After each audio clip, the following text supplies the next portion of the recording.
Well, good morning. First off, I want to say I'm sorry. I'm right off of the highway, so there may be some cars coming through here. But I'm going to start off by talking about my digging stick. Now, on the surface, it may just look like a sharpened stick, but it's actually a little more complicated and a little more specialized than that. This is a piece of hazel that's been seasoned, and the tip has been fire hardened, and it's been shaved so where it's got a very smooth point, which is covered in dirt right now so you can't see it, but where it's got a very smooth point, there's no cut marks or anything in here that could cause a weak spot. And it's been oiled and burnished just to really compress and protect the wood grain. And this is, it doesn't matter who you are, where you came from, none of our ancestors, if you go far enough back, had fancy shovels and stuff. You know, everybody at some point was digging with a digging stick and pottery or a basket, using the digging stick to pry the dirt up and loosen it, and then excavating it with the basket or the pot. And it's actually a really functional tool.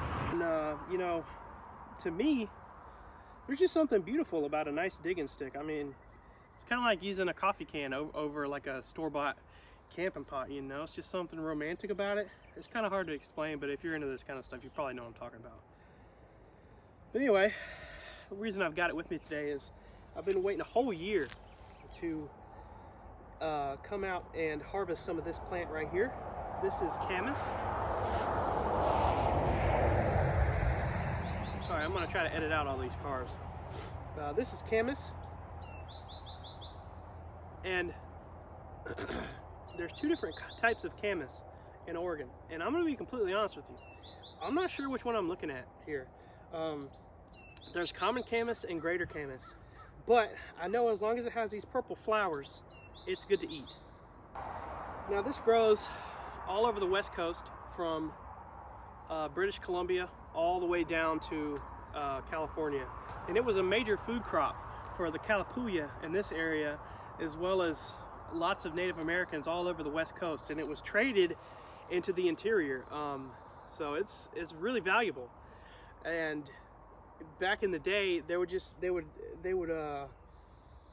nurse these things. They would burn off the fields and stuff so that this would come back every year. And where it grows is in moist, open fields and marshy areas, and it grows all the way up to about 8,000 to 10,000 feet. We're only at about 600 to 700 feet above sea level right now, but it gets up pretty high, higher than I thought. And it blooms in the spring. Now that's all I'm going to say on that. In my research, I found conflicting information, but I'll say this, that I'm at the end of April here, and it's clearly visible to have the purple flowers. And that's really important, because this plant has a toxic lookalike, which is suitably called death camas, and the name says it all, right? You don't want to mix them up. It might be your last meal. It's got inulin in it, which apparently when it's cooked breaks down into fructose, so it's got a lot of sugars in it. And it was boiled down into syrup or also pit baked, and then after you pit bake it, you can mash it into patties and preserve it, and it'll keep for a long time. So with all that said, I'm gonna go ahead and harvest some, and that's what I'm gonna use my digging stick for. And the way it works is, instead of trying to dig down to the bulb, which is I think about 6 to 8 inches under the ground, I'm gonna bring the bulb up to the surface. All right. I had to move to a different location because the other place was just too dang rocky. I'm in a ditch right now, but here's how my digging stick's supposed to work. Down in there, and then pry up.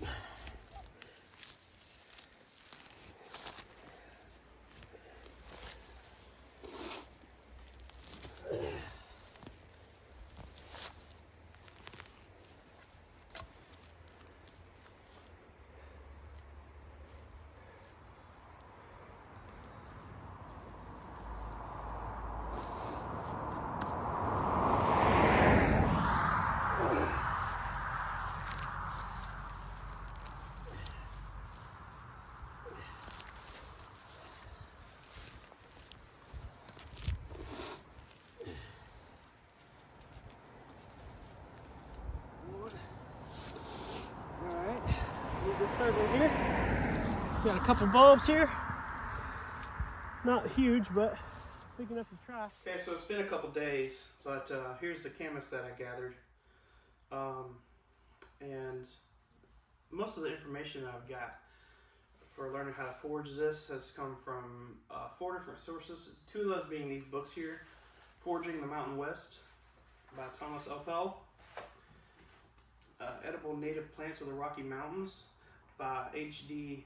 Harrington, and a couple of YouTube videos. One of them is, I can't remember the exact name of it, but it was one of Shawn Woods' older videos.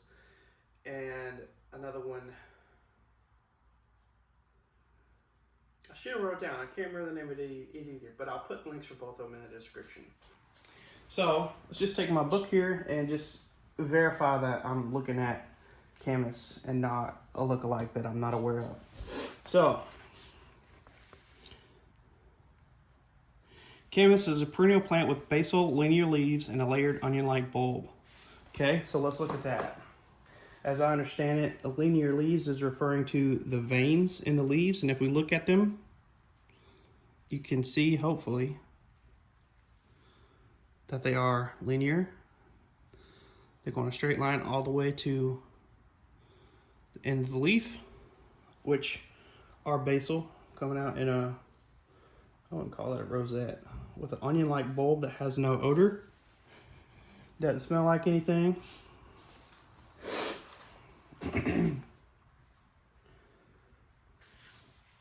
Flowers form along a flower stalk or race mane, typically 1 to 2 feet tall. Color varies from deep purple or blue violet to pale lilac or white, which I'm not gonna concern myself with the white because of the death camas.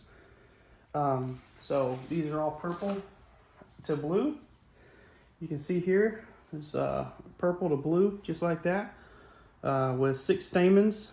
So let's count the stamens. If I'm remembering right, the stamens are the little things on the inside of the flowers. So we've got 1, 2, 3, 4, 5, 6, and 6 petals. 1, 2, 3, 4, 5, 6. All right. So this is Camas, and I'm not sure exactly which one it is. Like I said, as long as I'm looking for the purple, blue, I'm good. The bulbs grow from about 1/8 of an inch to about the golf ball size. Okay, so like I mentioned before, this was a major food crop for a lot of natives along the West Coast. And the way it was traditionally cooked was put in a steam pit. And I'm actually going to try that as well. I've got what I harvested set up, separated into 2 groups. But also, I've read online in a few places that you can cook them in a slow cooker.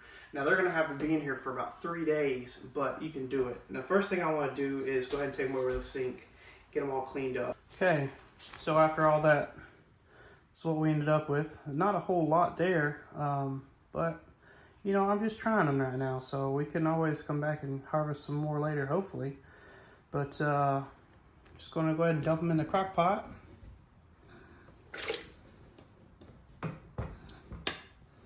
A little bit of water in the bottom of them, and onto high and let it cook for a couple, 3 days.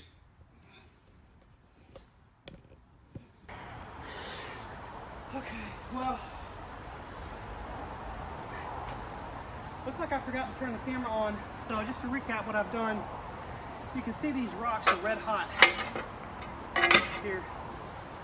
I've scooped out the top layer of rocks, scooped out the coals. I'm going to extinguish this in a minute. And I put a thin layer of dirt over top of them. And now I'm ready to line it with green material, different edible plants, stinging nettle, some thistle, miner's lettuce,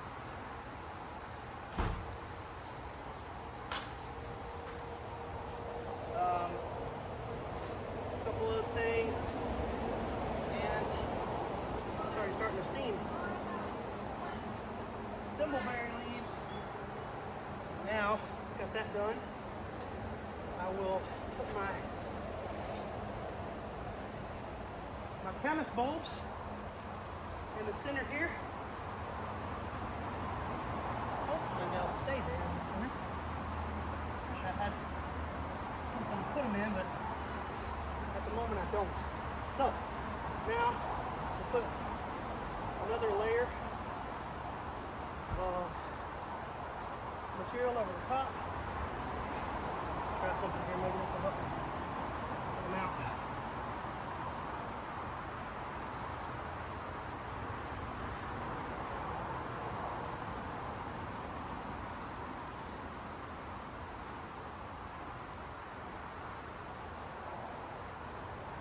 Take my hot rocks and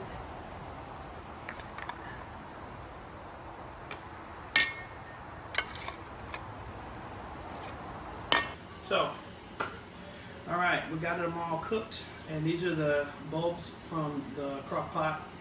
These are the ones from my pit oven, and there's a little bit of difference in the color. Let's get a little zoom in so you can see. So as I was saying, you can see there's a little bit of difference in the color texture of it. These have, I think maybe might be a little overcooked, but I don't know. These are definitely soft. Let's go ahead and cut one open. And it looks about the same on the inside. I think these are a lighter color because of the vegetable material that they were cooked in and the way they were cooked.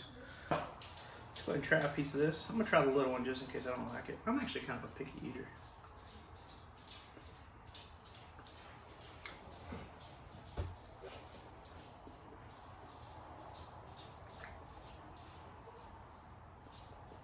I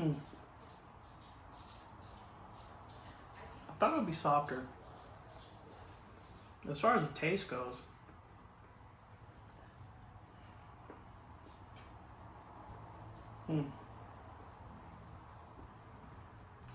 just a little bit of sweetness, but other than that, I don't really taste anything. Just a lot of sugar.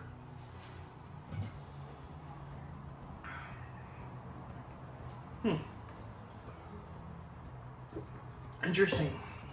Well, that's that one down. Now let's try the one from the pit oven. And this was a little more juicy. But to be honest, these kind of sat in my refrigerator for a few days because I've been too busy to do this. But anyway, so let's go ahead and try this one now. And just because I'm a baby, I'm gonna try a smaller piece than that, just in case I don't like it. But this one's probably gonna be way more chewy and probably more flavorful because of how it was cooked. Kind of stringy. There could be some nettle fibers.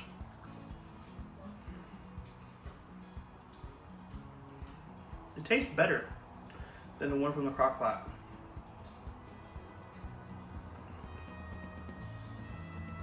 It's still got that sweetness, but it tastes more I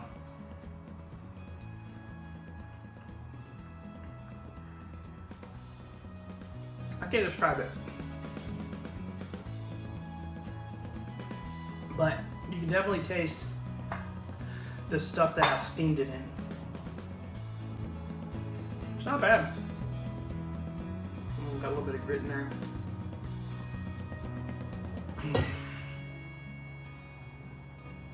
So I wonder if you could redo the taste from this with these in the crock pot by putting some green vegetables in there.